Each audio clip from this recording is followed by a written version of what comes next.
News 24 తెలుగుకు స్వాగతం. ఇప్పుడు వార్తల్లోని ముఖ్యాంశాలు ఇప్పుడు చూద్దాం. ఏఈ నూకరాజు ఆత్మహత్యకు కారణమైన సాదిక్ ఖాన్ను వెంటనే అరెస్ట్ చేసి కఠినంగా శిక్షించాలని బీజేపీ చిత్తూరు జిల్లా కార్యదర్శి నానబాల కుమార్ సుగుణ సుందరి డిమాండ్ చేశారు. మత మార్పిడి చేయాలంటూ సాదిక్ ఖాన్ తీవ్ర మానసిక ఒత్తిడికి గురిచేయడం వల్లే నూకరాజు కుటుంబం బల్వన్ మరణానికి పాల్పడ్డారని ఆరోపించారు. మతం ముసుగులో సాదిక్ ఖాన్ అనేక అక్రమాలు మోసాలకు పాల్పడుతున్నారని బీజేపీ నాయకులు పేర్కొన్నారు.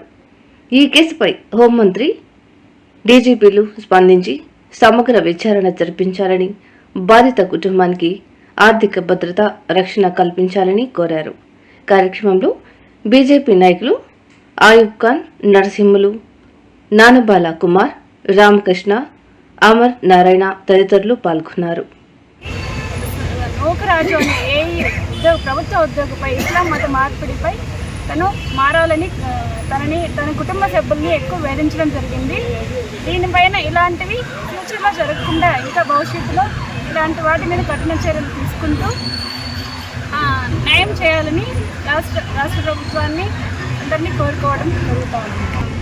దీనికి అనుకూలంగా మేము ఇవాళ మూడవది సర్కిల్ ఇన్స్పెక్టర్ అయిన సిఎస్ఆర్ గారికి విన్నవించుకోవడం అర్జీ ద్వారా మా యొక్క పార్టీ తరఫున బీజేపీ పార్టీ తరఫున అర్జీ ఇవ్వడం జరిగింది.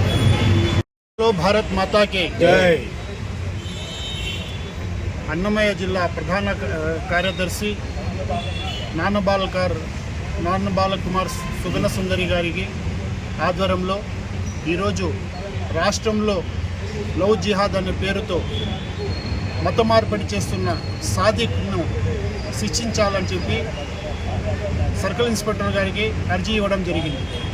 ముఖ్యంగా ఈ సాదిక్ అనేవాడు ముస్లిం అనే పేరు పెట్టుకొని లవ్ జిహాద్ అనే పేరుతో అమాయకులైన మహిళలను లోపరుచుకొని వారి యొక్క జీవితాలని పాడు చేస్తే వారి కఠిన శిక్ష వేయాలని చెప్పి మైనార్టీ మోర్చా రాష్ట్ర నాయకులుగా నేను విన్నవించుకుంటున్నాను.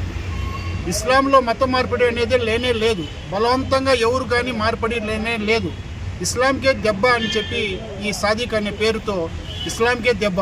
కాబట్టి దయచేసి ఇతని మీద కఠిన శిక్ష తీసుకోవాలని చెప్పి మనస్ఫూర్తిగా నేను ప్రార్థిస్తున్నాను. ధన్యవాదాలు. ఈరోజు బీజేపీ ఆధ్వర్యంలో అదేవిధంగా జిల్లా కార్యదర్శి అయినటువంటి మహిళా లీడర్తో ఈరోజు బీజేపీ నాయకులు కార్యకర్తలంతా గురించి సిఐ గారికి వినతిపత్రం ఇవ్వడం జరిగింది. కారణం ఏమిటంటే గవర్నమెంట్కు సంబంధించినటువంటి ఏఈ నూకరాజు వారి కుటుంబము ఆత్మహత్య చేసుకోవడం జరిగింది. ఇందులో అనేక కారణాలు ఉన్నాయి. ఏంటంటే ఈరోజు నూకరాజు భార్య ఒక అతనికి సన్నిహితంగా ఉండడం జరిగింది. అతనే సాదిక్ అనే అతను వాళ్ళ కుటుంబాన్ని హింసించడమే కాకుండా వాళ్ళ కుటుంబంలో ఉన్నటువంటి అందరినీ ట్రాప్ చేసి ఆ అమ్మాయికి సంబంధించినటువంటి కోట్లాది ఆస్తులను స్వాధీనం చేసుకొని, లాకర్ని స్వాధీనం చేసుకొని మతం మార్చుకోకపోతే నీకు తీవ్ర ఇబ్బందులు వస్తాయని చెప్పి హింసించడం.